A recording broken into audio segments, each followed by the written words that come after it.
انا بقى عايزه اقول لكم انها اتاكلت ما قعدتش قبل ما تتجمد. كنت عايزه اوريها لكم بقى. شايفين المنظر عامله ازاي؟ طعم بقى، والنبي جربوها. تحليه بالمانجا. ما تنسوناش بقى في الايه، في اللايك والاشتراك في القناه. والله عملت الكنافه بالمانجا ما طلعت حلوه كده، طريقه حلوه قوي. وجربوا الطريقه اللي تحت دي، وعايزاكم تشغلوها ترند يا جماعه. ترند هيبقى جميل. شوفوا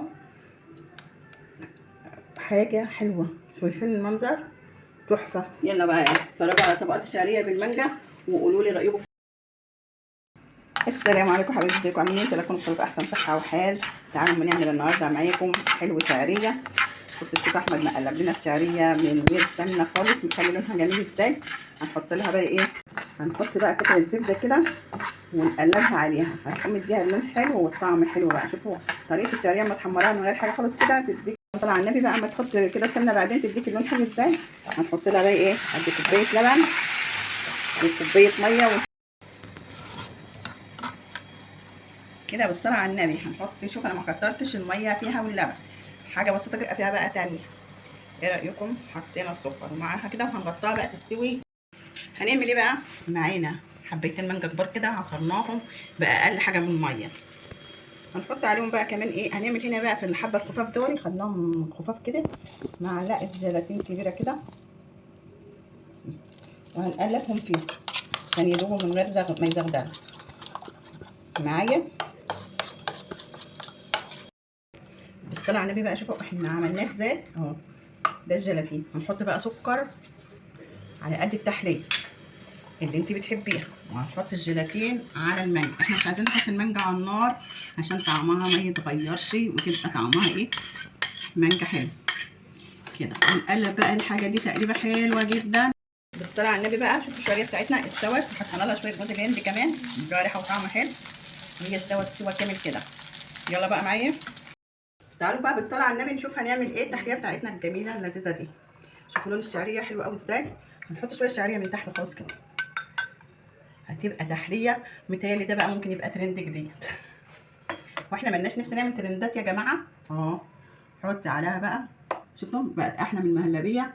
والنار بقى ما ادتهاش الطعم الايه، خدناش طعم من النار بقى اللي هو ضيع طعم المانجا الحلو ده. ونروح حاطين، ممكن نحط برده طبقه تاني من الشعريه كده. هو بقى المانجا هتربط وهتتغلل فيها الشعريه، هيجيب الطعم حكايه. على فكره احنا خلطنا شويه ودقنا طعمها الاول عشان نبقى متاكدين من الحلو اللي احنا عاملينه كده. نعمل التاني وبعدين نحط طبقه من المانجا بقى كمان على كده، وهنكمل اطباقنا كلها بالشكل ده بقى. شوفوا بقى الكاسات الجميله الصغنونه دي، هنحط بقى فيها هي كمان. حطينا برده ايه، الكنافه من تحت. الكنافه ايوه هي هتبقى عامله زي الكنافه كده، وايه، والطبقه دي من فوق. شايفين المنظر؟ هتبقى تحفه. دي بقى مش هنحط عليها حاجه تاني، مش هنعملها طبقات غير كده، تبقى هي طبقتين اتنين بس. وهنكمل بقى الكاس بتاعنا الكبير ده، ما شاء الله عليه مج فظيع، وياخد كميه قد 6.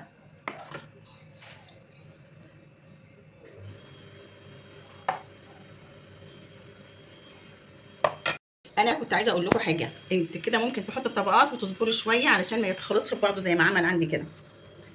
بقى في خليط كده، فانت عايزه الجيلاتين يجمد حبه وبعدين ايه تحط. وممكن بقى زي ما انا زينت كده بالكنافه، ممكن نرشها رش كده، تبقى على وشها كلها. ممكن نحط بقى عليها كده زبيب، ممكن نسيبها بطبقه المانجا بس. ممكن لو عندك بقى كريم شانتات زوقاها بيه وكده. ايه، فكره حلوه وفي الطعم خطيره بجد، طعمها روعه. هنحطها بقى في التلاجة عشان الطبقات، شوفوا جمدت اهي، عشان ايه الجيلاتين يشتغل بقى ويجمد الطبقات ديت، وتطلعي منها بقى تلاقي حاجه حلوه. الطبقات باينه وجميله، ولو صبرت عليها لما تجمد شويه هتبقى اكتر من كده طبقات باينه وحاجه تحفه.